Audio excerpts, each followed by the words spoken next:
And if we're paying full attention to the things that we hear and see and know, do we know? First of all, I want to read you a story. I like to read you stories. A man went out alone on a wintry day on a mountain hike, taking along a flashlight, a rope, and other things he thought he might need. It was supposed to only be a short hike. But a storm came from out of nowhere, or so it seemed to him. He got lost in the swirling snow, and he wandered around for hours. He came to the top of a cliff, and he looked over the side. It didn't look so far down, so he tied his rope around a tree and a knot at the other end of the rope, and he started scaling down the cliff. He was praying the entire time that the rope would be long enough to reach the bottom. Well, it wasn't. And the snow was falling thick and fast, and he couldn't quite tell just how much further it was to the ground. His hands held tight to the knot, and he prayed for God to send someone to save him. He felt his hands getting colder and colder and felt like they were freezing to the rope. Again and again he prayed.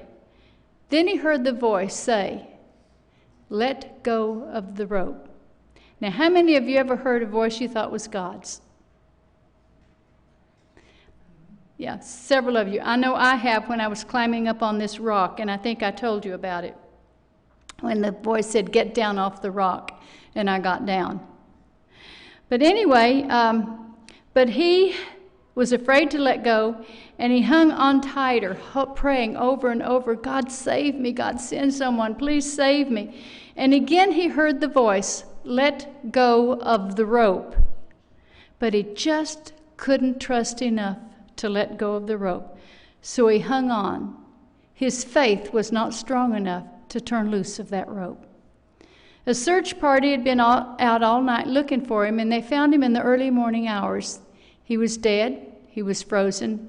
He was still hanging onto the rope. And he was only 4 feet from the ground. Now, I want to ask you a question. How many of you would have let go of the rope? How many of you would have hung on to the rope? How many of you know this is a fake story? No. Well, why do you think it's a fake story? Somebody tell me, why do you think it's a fake story? What do you see in this story that makes you know it's not true? If he was dead, his hands would have turned loose. That's the first. Exactly. That's the first thing. His hands would have turned loose. There's another one. What's the second one that you know for a fact? Now think about it. You know for a fact that this story is not true. Tell me. Someone tell me. If he were dead, he wouldn't be able to tell you anything that happened. That's right. If he was dead, who would have known what would happen? Now this story, the reason I wanted to read this was given, we were at a meeting, one of the members' houses in Santa Fe. She read this story as a devotion. And the minute I heard him say that, "Let go of the rope," when they said he was found dead, I thought, ha! Nobody would have known what was said. Nobody would have known if an angel was there saying, "Let go of the rope, let go of the rope." But there were other people in the room that said, "Oh, that's so terrible. I would have let go of the rope. I would have trusted." And I'm thinking, really? You believe that story?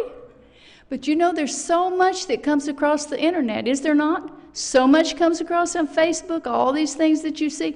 Do you believe every one of them? Do you search them out? It's so easy to be deceived. Everyone in that room, including the lady that read this story, which it sounds like a good story, does it not?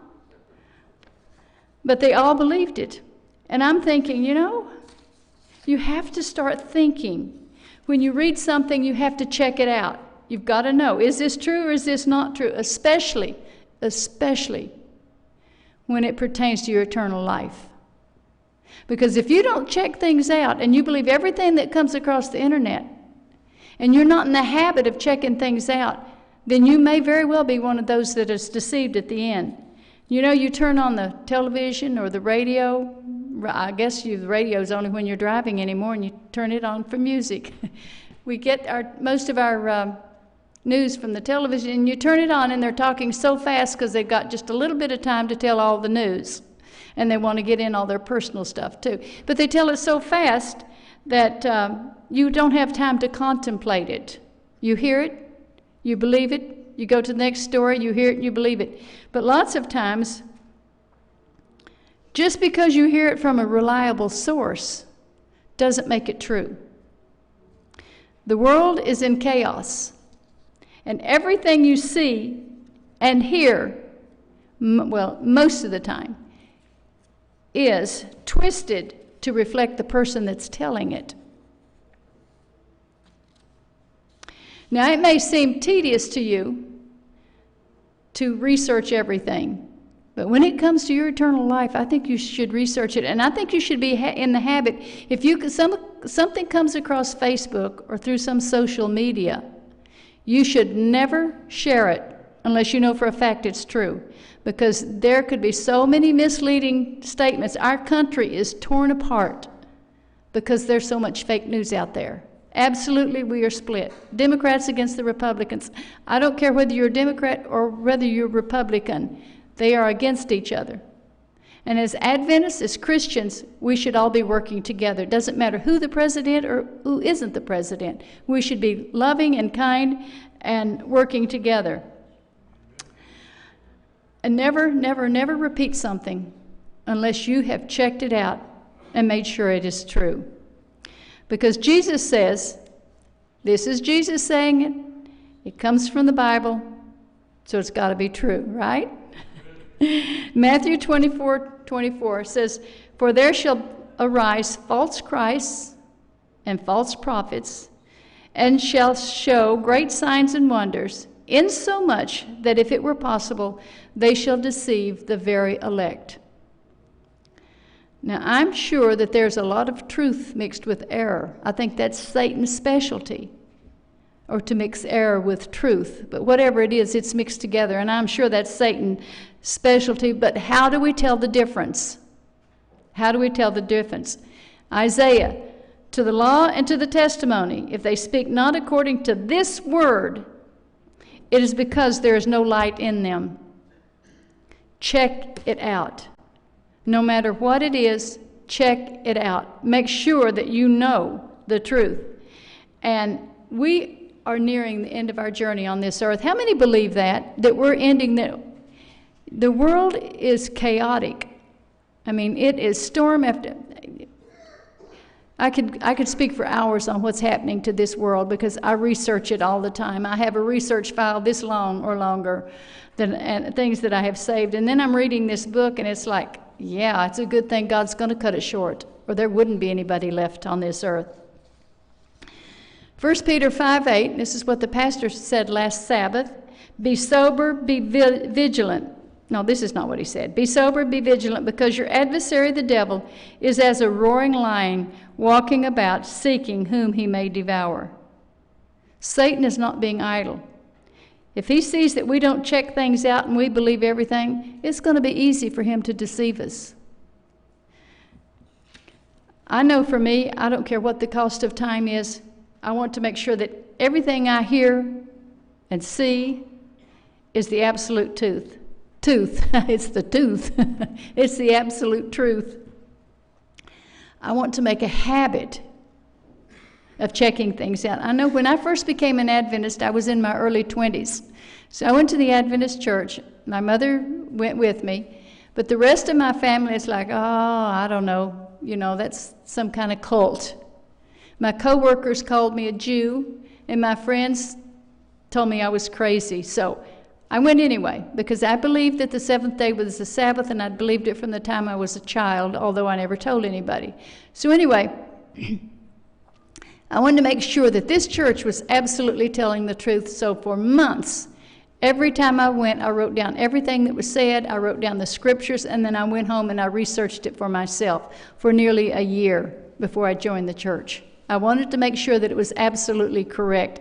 And I don't do that as much as I used to, but because I know it's the correct church. But anytime there's any doubt, you need to check it out. I know that Gary, on these things that come across, my sister, bless her, God love her a little hard, as we say in the South.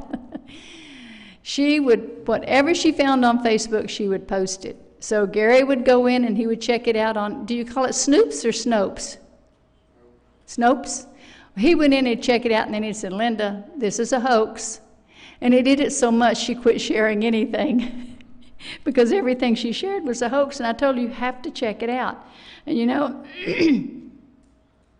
we've got to, if we don't want to be deceived in these last days, we've got to make absolutely certain that we check everything out. And like I said, especially that is for our salvation. And we need to teach our children that also. Excuse me. And you know, it's easy to let things slide from day to day and it's forgotten, but we can't. We've got to be diligent. That's what the pastor said last Sabbath. We've got to be diligent. So the thing is, how important is heaven to you? How important is heaven? Is it worth the extra time to check things out to make sure, with the Bible, to make sure that we're not deceived? Because we may be here in church today and think, I know everything. I know the truth. I'm not going to be deceived. But Christ said that it's going to be such strong deceptions that you very well could be. We very well could be deceived if we're not on our toes all the time. I don't know what Satan's big deceptions are, but I know he's already started them. They're already out there. And you know, in the last days, people are going to be turning against each other. Parents with their children and children with their parents, and you already see that. Parents killing their children and children killing their parents. So make sure that you stand firm, like that tree that's planted by the waters. Make sure that you stand firm and that you're one of the elect. And then we've got about 6 extra minutes for our Sabbath school class. So if you want to put where the classes are, is anyone in here that does not know where to go? Good. Then you know where your class is. So we'll dismiss you now. Thank you.